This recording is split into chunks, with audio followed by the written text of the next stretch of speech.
¿Somos los gallegos realmente celtas? ¿Sí o no? Depende. Depende, pues, esa es una respuesta muy, muy gallega, pero Mucho. ¿de qué manera depende entonces?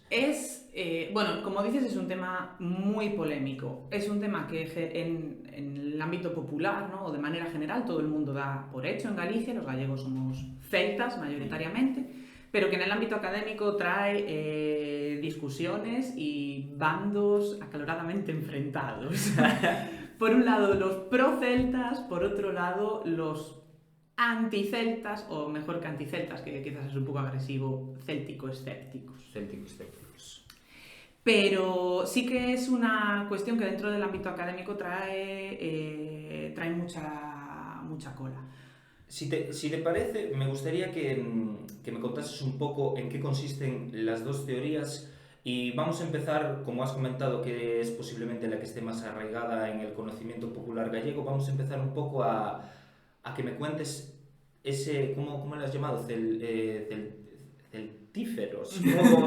A los que creen que... Proceltas. Proceltas sí, acabamos más O fácil. celtófilos. Celtófilos, que no me salía, estaba con la I, vale.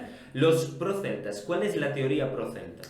Bueno, normalmente los proceltas lo que hacen es una asociación del mundo castrexo, que en la antigüedad, con el mundo celta o con los pueblos celtas. Y utilizan un poco esa asociación para identificar o para señalar una excepcionalidad dentro de la península ibérica, que es que solo los castrexos eran celtas.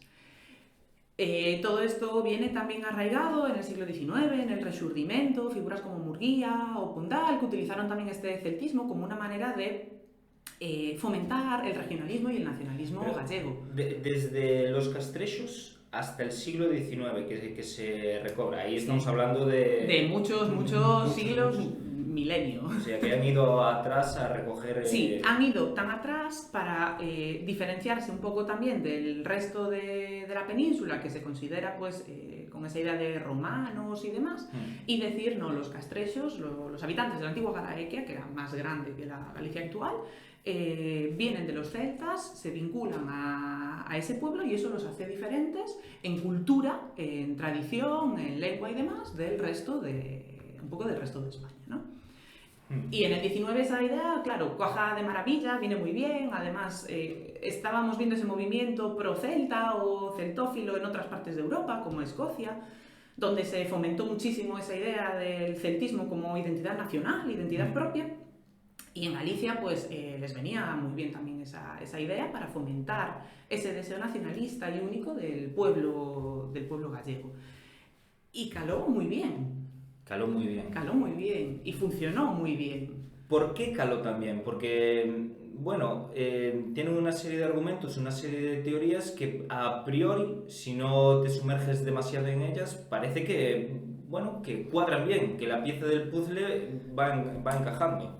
Claro, yo no digo que no, pero a todo se le puede retorcer y Sí. dar la vuelta para encajarlo en lo que tú quieras. O sea, eso es algo que la historia y la política nos ha demostrado absolutamente todo el tiempo y continuamente hasta el día de hoy.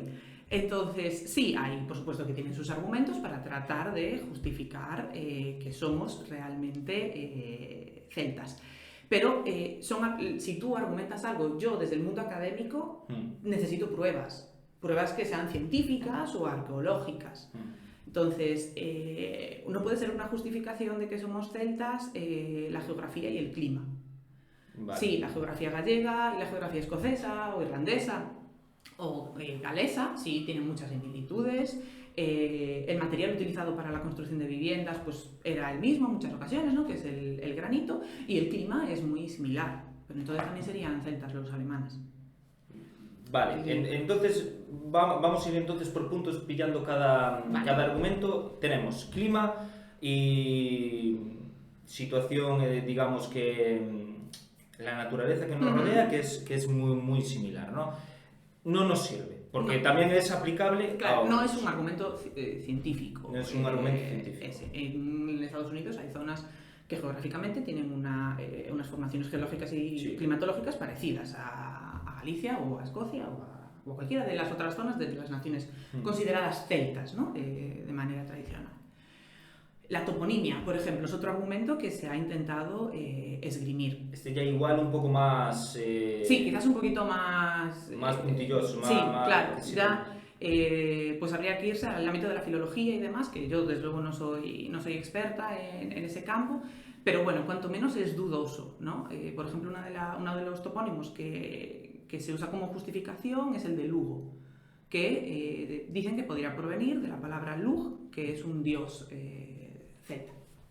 Ya mezclando también toponimia con religión, tradición sí. y mitología, ¿no? Pero la palabra Lugo viene del nombre romano de la ciudad, que era Lucus Augusti.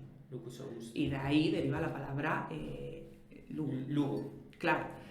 Entonces, bueno, tiene sus apoyos y detractores. Claramente esta cuestión ya hay quien se aferra a que no, Lugo viene de Lugo, igual que otros topónimos, y otros que se aferran a que no, Lugo viene de Lucus Augusti. También, creo que también había como otros, como por ejemplo Lyon o algo así, que también lo incluían... Si nos vamos a eso, otras ciudades que empiezan por L o que tienen un núcleo parecido también podrían derivar de la palabra, ¿no? Como sería Lyon, Luerna, etc.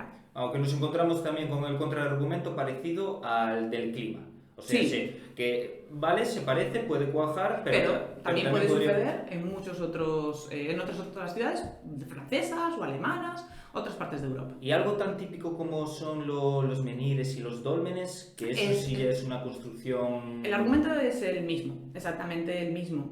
Estamos hablando de restos arqueológicos que nos podemos encontrar en muchas partes de la península ibérica, en muchas partes de Francia, en otras zonas más al norte de Europa, y en el Reino Unido, no solo en Escocia o en Irlanda, sino también en Inglaterra, que no es considerada una nación celta. Con lo cual, tampoco sería un argumento...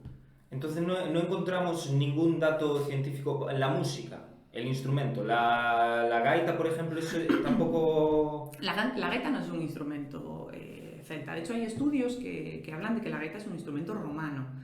Que se utilizaba en época romana, pero que se llega a considerar, incluso dentro del propio mundo romano, arcaico en cierto momento. ¿Por qué se teoriza que ha podido permanecer su uso en zonas como Galicia, Escocia o Irlanda?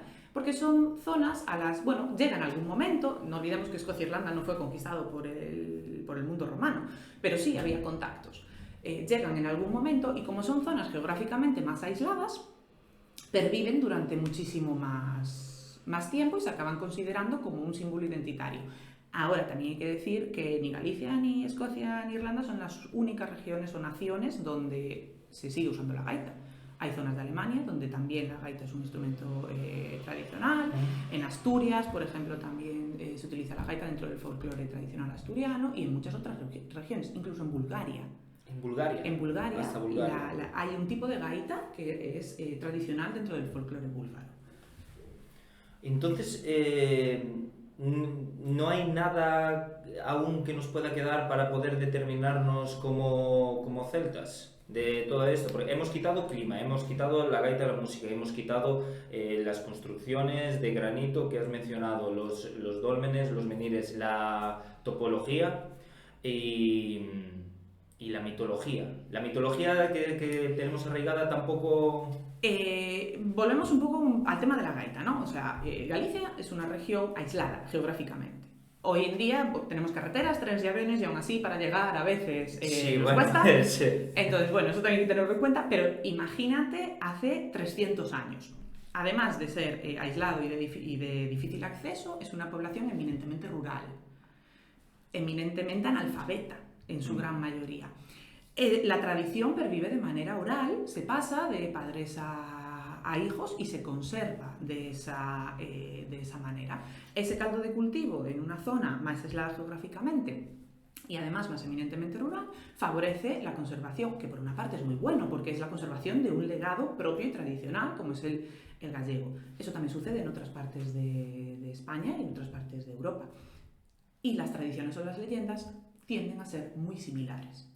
Si nos vamos a las meigas gallegas, ¿no? Que parece como que está muy arraigado aquí lo de las meigas, San Juan, saltar la hoguera, espantar las meigas, hay figuras mitológicas muy similares en muchas otras partes de Europa. Mismo dentro del norte español, como puede ser el País Vasco, donde también tenemos esa figura de la meiga con otro nombre, evidentemente. Pero eso no tiene por qué tener un origen celta. Nos estamos yendo hablando de los celtas al siglo V a.C. o más atrás, dependiendo de las teorías. Estamos hablando de muchísimos años. Entonces, prácticamente la mayoría de argumentos que sostienen que somos celtas son rebatibles utilizándola, eso también aparece en otras zonas. Claro. No se puede determinar nuestra esencia única. Exacto. Entonces, eso genera muchísima fricción entre los bandos. Porque además se ha asociado el componente celta al componente identitario, emocional también, ¿no? del pueblo gallego. Ahora, ¿somos celtas? Depende de lo que tú me estés entendiendo por celta. ¿Qué es? ¿Qué entiendes por celta? Claro, ahí está la cuestión. Ese es el punto clave, ¿no? Si simplemente entendemos por celta que Galicia tendría que ser una nación celta más, como pueden ser Gales, Escocia, Irlanda y demás, pues es complicado quizás de encajar. Porque uno de los argumentos que utilizan estas naciones para ser consideradas celtas es que tienen una lengua celta. Y nosotros no tenemos una lengua, el gallego no está dentro del campo lingüístico de las lenguas celtas, sino de las lenguas romances. Y es uno de los motivos por los que se rechaza a Galicia como una nación celta dentro de las instituciones de las naciones celtas. Ahora, si nos atendemos al contenido arqueológico, desde mi campo más académico, aunque no es mi campo de especialización, yo soy historiadora del arte, no soy arqueóloga, ni estudio la prehistoria, o el mundo antiguo realmente.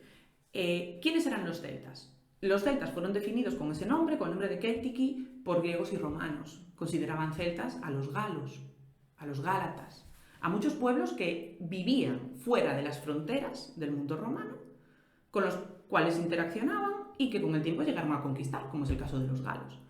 Pero también en la península ibérica. Dentro de la península ibérica hubo más celtas que los que nosotros consideramos... Claro, los romanos consideraron a los gallegos, algunos autores romanos, esto tenemos que pensar que la información nos llega a través de fuentes literarias romanas, algunos como Plinio, por ejemplo, ¿no? Tenemos que hacer una lectura de esos clásicos y vemos que pueden llegar a definir a los castrechos, los habitantes de la Galaequia, como celtas, pero también los celtíberos, que habitaban en el centro de la península, o los vascones, más al norte. Entonces, claro, somos celtas desde ese punto terminológico y asociado a la literatura o a las fuentes documentales griegas y romanas, sí, pero eso no nos hace únicos, porque también serían celtas los celtíberos, que además lo llevan específicamente en el nombre. Entonces, esta idea de querer determinarnos como celtas específicos, separados del resto de la península, esa idea está completamente errada. No solo del resto de la península, también de otros países europeos, como puede ser Francia y los galos. Ahora, quizás hay otras cuestiones que también pueden ser muy interesantes y que se están empezando a plantear ahora mismo en este campo, que sería cuál es el origen de los celtas, es decir, de qué punto geográfico parte el pueblo celta y desde qué punto conquista o se asienta en el resto de Europa. Parten de las islas. Tradicionalmente se consideró que los celtas venían del centro Europa. ¿De centro Europa? Que ese era su origen, vale. Centroeuropeo. Y que desde allí, en diversas oleadas, se fueron asentando en el resto de Europa, incluidas las islas vale. Británicas. Pero en los últimos años ha empezado a aparecer otra teoría, sobre todo fomentada por investigadores británicos, que hablan de una invasión o de una colonización a la inversa. Es decir, que parten de las islas, no de las islas, de todo lo que es la costa atlántica. Vale. Parten de la costa atlántica e irían colonizando hacia el interior hasta llegar, incluso algunos plantean, a Asia Menor. A la zona de Asia Menor y demás. Claro, estamos hablando dun espacio geográfico muy amplio. Sí, sí. Tradicionalmente también se creía o se daba por válido que los celtas aparecen en torno al siglo V a.C. Aparecen, se asientan y demás. Pero estos nuevos estudios también plantean la posibilidad de que estemos hablando realmente de milenios antes. ¿Cuántos milenios antes? Se plantea incluso el 2000 o casi el 3000 a.C. Bueno. Y estamos hablando de que se están empezando a interpretar cosas que quizás no, bueno, pues para algunos teóricos no son tan descabelladas, o para arqueólogos que también el sur de la península ibérica eran pueblos celtas y que podrían tener inscripciones celtas. Bueno, entonces a mí me surge una pregunta. Tú lo que me estás contando ahora, me estás aportando varios datos, me estás diciendo que hay diversos estudios, pero aún así sigue bastante arraigada la cultura o la idea, incluso tú me lo has dicho al principio, que sigue habiendo actualmente una lucha entre los proceltas y los celtes escépticos. ¿Por qué sigue existiendo eso cuando tú me estás mencionando una serie de datos que parecen dejar bastante claro de que no ha sido así la historia que nos está contando? Porque muchos de estos estudios todavía son embrionarios, se están comenzando a realizar. Además, están empezando muchos arqueólogos a incluir otro factor en el análisis histórico, que es la genética, el análisis genético. Genética de restos óseos aparecidos en excavaciones y demás, que nos puedan aportar información sobre cuál era el origen de esos individuos. El futuro de la historia, ¿no? El aplicar genética. Sí, es un trabajo interdisciplinar que es muy, muy, muy importante, pero que todavía se está comenzando, desarrollando. Y luego tenemos, en el caso concreto de Galicia y la Gallaecia, tenemos un problema, y es que realmente no sabemos, no estamos 100% seguros de cómo los castrechos enterraban o trataban a sus muertos. Y apenas tenemos restos. Vamos a hablar un poco de eso, porque ya has mencionado antes los castrechos y parece que todo nace ahí exactamente, ¿no? Con los castrechos. ¿Quién eran los castrechos? Los castrechos no eran un estado unificado, ¿vale? Eran un conjunto de tribus que compartían rasgos culturales y que vivían... Sí. ¿En qué siglo? Pues podemos hablar de entre el 1 antes y el 1 después. Vale. Hay castros más antiguos, más modernos, y luego llega la romanización y hay mezclas y demás. Pero así, bueno, a líneas generales, ¿no? Los castrechos habitaban el noroeste peninsular, todo lo que se corresponde con la zona de Galicia, parte de Asturias, parte de León, y bajaba incluso hasta lo que hoy consideramos Portugal, ¿no? Lo que es el norte de Portugal. Eso es lo que denominan la Gallaecia, y los pueblos que habitaban la Gallaecia eran los castrechos. ¿Qué lengua hablaban? Pues no lo sabemos. Sabemos entre poco y nada de la lengua o del modo de comunicación de los castrechos, porque no hemos hallado, no se conservan restos escritos. Vale. Quiero preguntarte por esto porque parece como el origen o ha sido el pueblo ejemplo que se ha tomado desde el nacionalismo para construir toda esta historia de los celtas. Entonces, los castrechos vivían siglo I a.C., más o menos, y después se entiende que llegaron los romanos, ¿no? Sí, después llegaron los romanos. Fuera los castrechos. Hombre, no desaparecen, no se volatilizan. No se volatilizan automáticamente, ¿no? Lógicamente llegan los romanos, hay una invasión, hay un conflicto bélico que dura X años y que se resuelve con un triunfo por parte de Roma, eso está claro. Los romanos hablan y escriben y hablan sobre los castrechos, sobre su ferocidad, sobre la bravura incluso de sus mujeres, y de cómo defienden sus poblados, ¿no? O sea, entendemos que es un pueblo guerrero, ¿no? Un pueblo luchador. Pero la llegada de los romanos no supone tampoco su desaparición completa y absoluta, sino que hay una asimilación cultural. Los romanos llegan, se asientan también dentro de los castros, y con el paso de varias generaciones hay una asimilación cultural entre castrechos y romanos. Además, los romanos eran muy permisivos, por ejemplo, con la religión. ¿Ah, sí? De las zonas conquistadas. Sí. Entonces se da la situación de que se adoran a dioses romanos, pero también a dioses todavía castrechos, romanizados. ¿no? Entonces hay ahí una pues, asimilación. Evidentemente una de las cosas que sí que se imponen es la lengua, que es el latín.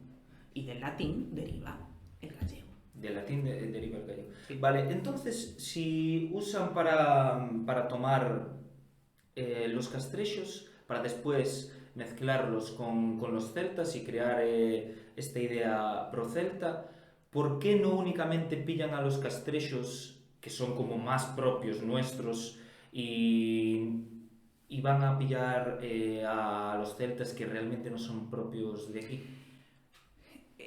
A ver, pues supongo que porque lo foráneo parece mejor, o por el desconocimiento que hay sobre el mundo castrecho, o pues no lo tengo muy claro. Yo personalmente creo que si tenemos un pueblo propio, ¿no? Una identidad propia que deberíamos exaltar, en este caso sería la castrecha, porque es el pueblo que sabemos que habitaba aquí, que habitaba antes de la llegada de los romanos.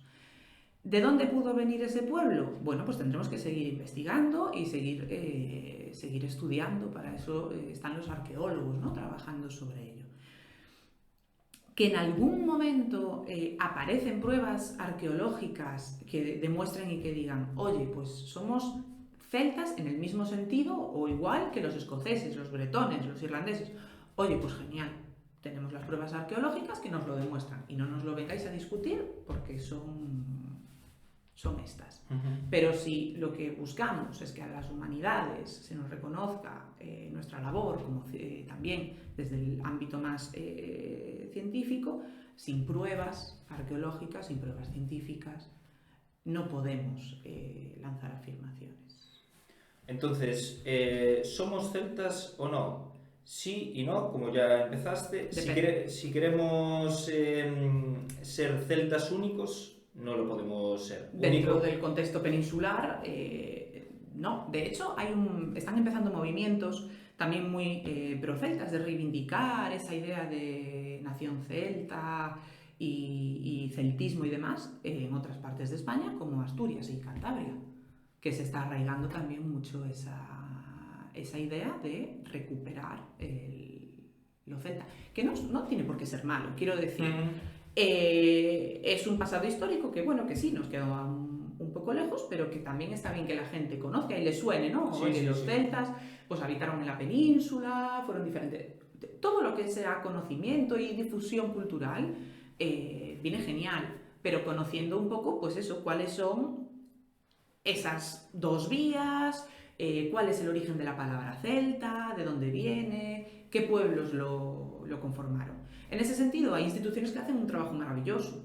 Por ejemplo, el British Museum hizo no hace mucho una exposición que se llamaba Celts, donde explicaba todo el origen de los celtas según las investigaciones actuales y además mostraba maravillosas obras de arte realizadas por los celtas en el campo de la metalurgia, por ejemplo.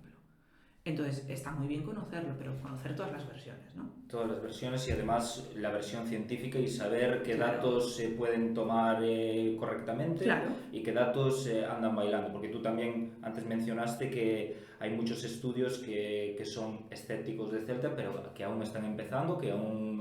Hay estudios por las dos partes. Hay estudios pro-celtas también desde el ámbito académico y universitario. Hay académicos que creen realmente en esa teoría y asientan sus estudios en ella, pues perfecto, es muy legítimo, y hay académicos que hacen lo contrario, que es igual de legítimo, quiero decir, no tiene por qué haber ninguna bronca, ni enfrentamiento, ni unos son mejores, ni otros son peores. El enfrentamiento está bien siempre cuando se enfrentamiento. Pero bueno, debatir y demás, ¿no? Y sobre todo yo creo que lo importante es eso, ¿no? Conocer todas las versiones y los argumentos a favor de uno y los argumentos a favor de otro, y luego ya cada uno a título personal elige de qué bando se posiciona.